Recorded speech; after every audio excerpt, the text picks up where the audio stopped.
Result पाहण्यासाठी दोन बेसिकच गोष्टी आपल्याला लागणार आहेत. HSCचा रोल नंबर 1 आणि एक मदर्स नेम. बस. HSC बोर्डचा रिझल्ट फक्त आणि फक्त इंजिनिअरिंग ॲडमिशनसाठी ग्रुपिंग क्रायटेरियासाठीच लागतो. सीईटीतले प्रत्येक 2 मार्क्स तुम्हाला 4 वरच्या कॉलेजेसकडे घेऊन जाईल, जो की बोर्डचे तुमचे स्कोर घेऊन जाणार नाही. हॅलो एव्हरीवन, वेलकम टू गणित अंक. आज दुपारी 1 वाजता HSC बोर्ड क्लास 12चा तुमचा रिझल्ट लागणार आहे.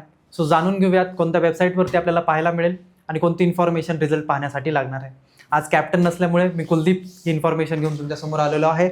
काल HSC बोर्डने एक प्रकटन रिलीज केले, ज्यामध्ये वेगवेगळ्या 7 वेबसाईट्स आपल्याला दिलेल्या आहेत. त्यावरती आपण रिझल्ट पाहू शकाल. ठीक आहे. एक आहे डिजिलॉकर, एक आहे HSC बोर्डची वेबसाईट आणि त्यानंतर काही पार्टनर वेबसाईट्स आहेत, ज्यामध्ये MKCL ची आहे, टार्गेट पब्लिकेशनची आहे, नवनीतची आहे, TV9 Marathi, Indian express. So अशा 7 वेबसाईटवरती आपण आजचा रिझल्ट पाहू शकाल. 2 बुक पब्लिशर्स आहेत, 2 न्यूज चॅनलच्या वेबसाईट्स आहेत. या 7 पैकी कोणत्या एका वेबसाईटवरती जाऊन आपण रिझल्ट आजचा पाहू शकतो.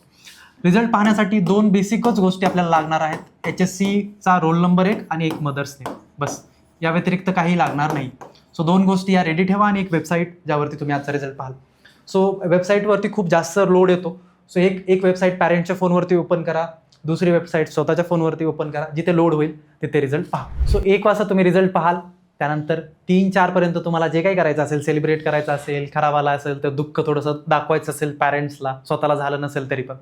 सो जे काही करायचं तुम्हाला 1 ते 4 मध्ये करा आणि त्यानंतर वापस MST CET 2026च्या सेकंड अटेम्प्टकडे लागा. कारण HSC बोर्डचा रिझल्ट फक्त आणि फक्त इंजिनिअरिंग ॲडमिशनसाठी ग्रुपिंग क्रायटेरियासाठीच लागतो, जो की आहे PCM मध्ये. जर ओपन कॅटेगरीमधून असाल तर 135 मार्क्स हवेत तुम्हाला आउट ऑफ 300 आणि कोणत्याही रिझर्व्ह कॅटेगरीमध्ये EWS असेल, SC असेल, ST असेल, VJNT असेल, ज्यामध्ये तुम्हाला हवेत 120 आउट ऑफ 300. ठीक आहे.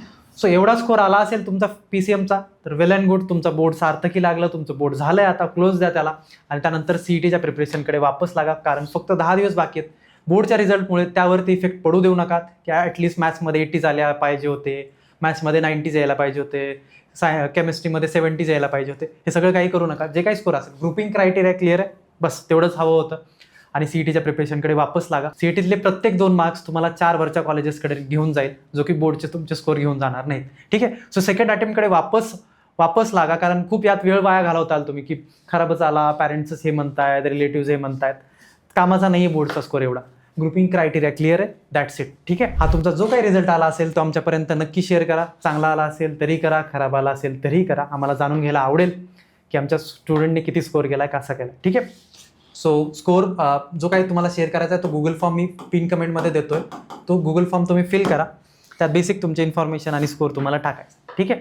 So all the best for result. खूप खूप शुभेच्छा तुम्हाला आजच्या रिझल्टबद्दल. खराब आला असेल तर CETच्या प्रिपरेशनवरती तो इफेक्ट पडू देऊ नका. ठीक आहे. चला, थँक्यू व्हेरी मच.